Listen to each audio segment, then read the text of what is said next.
Bonjour à toi, cher spectateur. L'arbre au papillon d'or de Pham Thanh Anh, eh ben, caméra d'or du Festival de Cannes 2023.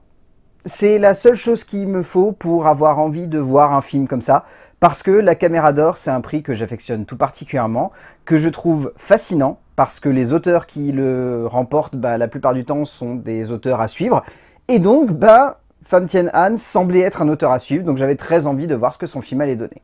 Le résumé pour faire simple, Thien semble mener une vie tranquille et monotone à Saigon, lorsqu'un jour il apprend le décès de sa belle-sœur dans un accident de moto et se voit confier la garde de son neveu, qui a miraculeusement survécu à l'incident.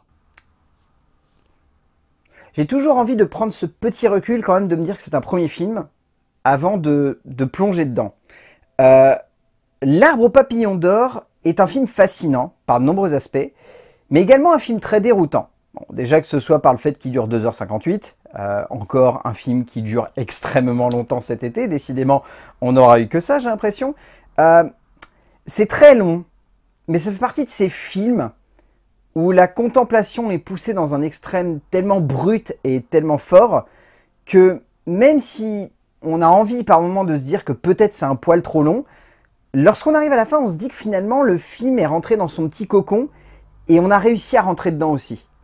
Pham Thanh Anh a réussi à faire en sorte que cet univers, qui peut sembler très anecdotique, très simple, voire même quasi lambda et banal, devient un univers dans lequel on a vraiment envie de se plonger en tant que spectateur.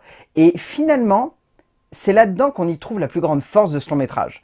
Alors, je dis pas qu'il y en a, à mon avis, beaucoup qui vont ressortir du film en se disant « Qu'est-ce que c'est que ce truc ?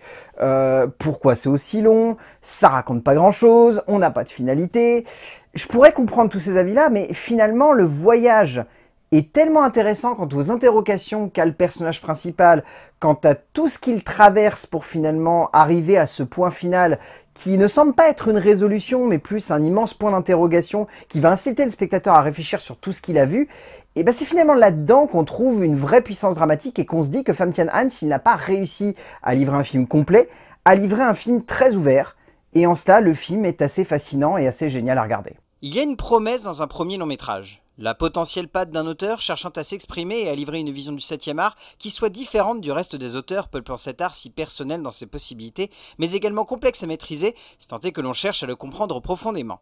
Pham Thanh Anh nous offre un premier film intense, une œuvre aussi poétique que simple dans sa démarche, un film profond quant à son questionnement autour de la foi, autour des convictions de son protagoniste et surtout autour de l'idée de se construire lorsque l'on ne sait pas quelle direction prendre, donnant lieu à ce moment de 7e art déroutant, mais assez fascinant. En termes d'écriture, alors Pham Thanh Anh nous propose un film qui, d'un point de vue dramatique, se découpe vraiment en 3 grands actes, si on devait le résumer simplement. On a un premier acte qui serait l'exposition et l'annonce du décès de la belle-sœur, un deuxième acte qui est le deuil et tout ce qui entoure le deuil, c'est-à-dire aussi l'occupation avec le neveu et aussi une certaine forme de prise de conscience du poids que ça va être d'avoir un neveu à sa charge, et le dernier acte que j'appellerais contemplation de Thien. Parce qu'il ne se passe pas grand chose dans ce dernier acte, mais pour autant ça en reste assez fascinant. Ce découpage en 3 actes n'est pas marqué par grand chose, mais on le ressent parce que la dramaturgie incite à la réflexion autour de ça. Après, et c'est là que je trouve le film un peu difficile d'accès, c'est qu'il développe beaucoup de thématiques.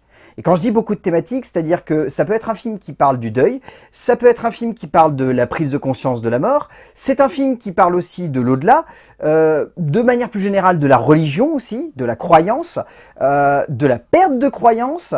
Vous rajoutez en plus par-dessus des questionnements autour de l'amour, autour de la projection avec l'autre. Vous ajoutez aussi le fait de s'émanciper de sa famille et ensuite de se questionner sur est-ce que je me suis trop éloigné de ma famille et donc peut-être que je devrais revenir vers elle. C'est un film qui part dans beaucoup de directions.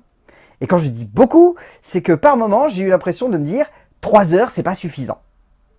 Ce qui est paradoxal, parce que je vous ai dit au début qu'on trouvait le temps long, on trouve le temps long, mais il y a des moments où on est presque en train de se dire ça devrait être encore plus long pour que je puisse pleinement cerner ce que Thien cherche réellement. Donc c'est vous dire à quel point le scénario est large d'esprit, large de réflexion, et que peut-être, en tant que spectateur, vous allez vous perdre dedans, Tien Han nous propose une écriture ne cherchant jamais à en faire trop quant au développement de son contexte ou de ses personnages, préférant jouer une carte de la constante surprise pour le spectateur sans jamais faire de l'exposition mais en laissant simplement les protagonistes se dévoiler et s'interroger devant nous. On sent ainsi que le scénariste vietnamien cherche à questionner énormément de choses, que ce soit par rapport à l'histoire de son pays, à l'idée de foi, mais également des convictions habitant un croyant ou un athée, pour un ensemble dramatique sonnant comme extrêmement large, peut-être un peu trop par moment, mais parvenant tout de même à fortement interroger le spectateur. En termes de mise en scène, Pham Thien Han a une patte, on va dire, qui je trouve épouse beaucoup de certains aspects qu'on voit dans ce cinéma asiatique plutôt du Sud, qui a tendance à beaucoup jouer sur la spiritualité des plans, sur la poésie de la mise en scène, et sur l'idée aussi de contemplation. Mais contemplation, je parle pas juste de regarder un arbre ou vaguement laisser deux personnages discuter. Je parle de vraie contemplation. C'est-à-dire d'avoir carrément des instants où la mise en scène va juste suivre un trajet en moto. C'est tout. En sachant qu'avant, on a eu une conversation, qu'on se décale avec cette conversation, qu'on suit une moto, qu'on traverse un petit champ, qu'on se pose devant une fenêtre, et que la caméra va se mettre tout doucement à avancer pendant qu'une conversation prend lieu. C'est assez fascinant de voir le jusqu'au boutisme qu'a voulu Pham Thien Han dans sa mise en scène. Vraiment, cet instant qui semble suspendu, qui dure 25-30 minutes quasiment, je me suis dit, waouh, c'est extrêmement audacieux de faire ça, de proposer au spectateur un instant qui n'est pas du tout coupé. Dans un film où il y a du montage, où il y a tout de même quelques expérimentations, où il y a un petit peu de fantaisie aussi par le rapport de certaines images, par la juxtaposition aussi de certains éléments, le montage vient avoir vraiment une place prépondérante dans l'ensemble du film, non content en plus d'avoir une double parabole puisque notre personnage central est également monteur de petits films de mariage.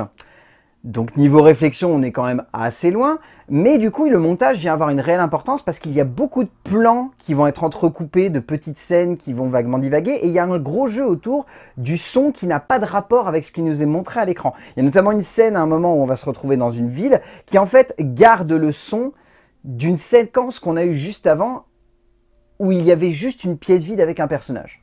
Dans la mise en scène de Tien Han, il y a de la contemplation. Il y a une forme de fascination sur la captation du plus simple, du plus évident, de ce que l'homme peut avoir de plus intense, de plus juste, de plus naturel même, mais que le réalisateur veut interroger pour emmener son récit dans une forme de labyrinthe graphique et esthétique.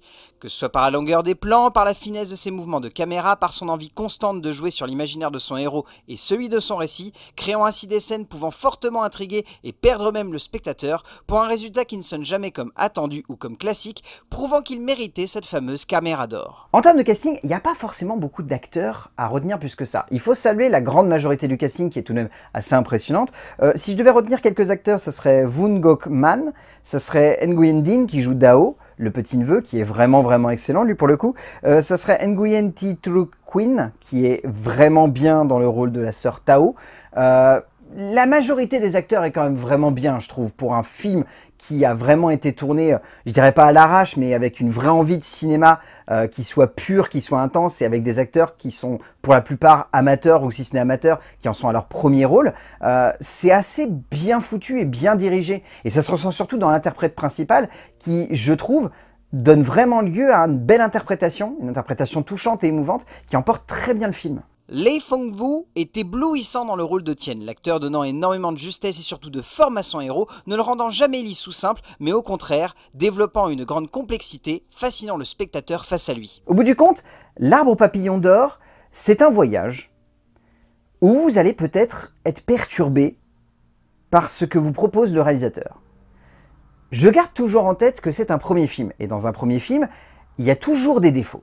C'est rare de voir un premier film où un réalisateur arrive parfaitement à poser tout ce qu'il a en tête. Pham Thien Han pose une base de cinéma que je trouve assez fascinante, assez intéressante, qui m'interroge, qui me rappelle beaucoup le style d'Apichatpong Weerasethakul, mais qui au-delà de ça, me donne envie vraiment de voir ce que ça va donner. Parce que ça reste hypnotisant, fascinant, interrogeant. C'est un film qui pousse à la réflexion lorsqu'on arrive à la fin. C'est un film qui est très ouvert finalement sur le spectateur. Et ça, j'aime bien. Parce qu'en tant que spectateur, c'est ce qu'on a envie de voir. Un film qui s'ouvre à nous et qui a envie de partager quelque chose avec nous. Donc cette proposition, elle est intéressante. Et pour le coup, L'Arbre aux papillons d'or de Pham Thien Han, si vous avez l'occasion de le voir en salle, allez-y. Vraiment, c'est un voyage très atypique, très particulier. Mais accrochez-vous, ça dure tout de même 3 heures.